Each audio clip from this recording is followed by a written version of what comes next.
So, friends, today I'm going to talk about Communism Party in India, CPI. So, first of all, we need to understand what is communism. Communism is an ideology where a human being thinks, group of human beings thinks that all the resources should be equally divided among all. For example, if a person holding 10 acres of land and another person holding 1 acres of land, then 10 minus 1, remaining 9 acres of land will be distributed between both of them. Means if a person is holding that 10 acres of land, he will be getting that 4.5 acres of the land, and the rest of the 4.5 acres of land will be given to the next person. The second citizen. That is called mainly communism. So in India, it was spreading around 1960s. It was spreading around seeing China. We know that China is a communist country right now, and the people in India from West Bengal, mainly from Naxalbari, were have seen China growing in the communism. So they decided to make India also a communist country. So what they were thinking is that first of all they were thinking is that they will form a group. They will form a group that will be having all the farmers who were getting extortion by the ठेकेदार्स. We call it in that time zamindars or ठेकेदार्स. In 1960s, there were a system of zamidaris and farmers, where zamidaris used to give their land to the farmers, and the farmer used to crop on that land, and the major portion that the farmers grew were given to the zamidaris. So this system was really bad. I think so. It was a really bad system, and the farmers used to get almost nothing, and the major portion of the crops were given to the zamindars and all. So the group of people in Naxalbari decided that they are going to make a group in which they are going to attack the zamindars and burn all the papers of the land and going to occupy the land and going to distribute them in all to all the farmers. Like if a Naxalbari attacks the zamindari system. If you have 10 acres of land, then the 10 acres of the land will be distributed to all the farmers in that Naxalbari area who are not rich or are not that much rich. Yeah, that's a good idea, but I think so. I don't think so. It is a good idea because if a person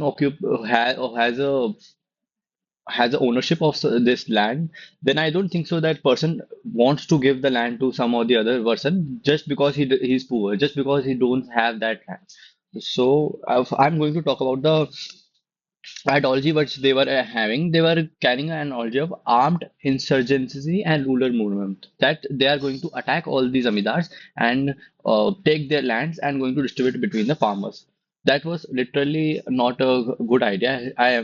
That's my personal opinion. And by the mid of 2000, Naxalism has spread across 10 states and 180 plus districts. This happened because in 1960s, when Naxalism was rising, the PM I think was at that time was Jawaharlal Nehru, and the Jawaharlal Nehru did one thing that he uh, tried to put all the supporters of Naxalism into the jail.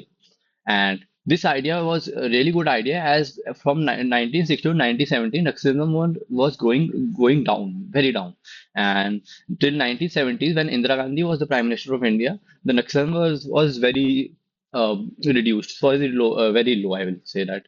So after 1970s, when Monarji Desai, I don't know what year the Monarji Desai became the Prime Minister of India, and when the Monarji Desai became the Prime Minister of India, again the Naxalism rises because Monarji Desai asked to the people who were supporters of the Naxalism and said them that the supporters of the Naxalism will be now given a chance to restart their life, and instead of supporting that communism, will be supporting that Naxalism, that will be supporting an ideology of democracy. Means they are not going to attack the Zamindars, but they are going to elect in the free democratic elections in the 1916 and going to give their political party, and then they're going to start their new party and they will conduct free and fair election, and through that election they will going to win or lose.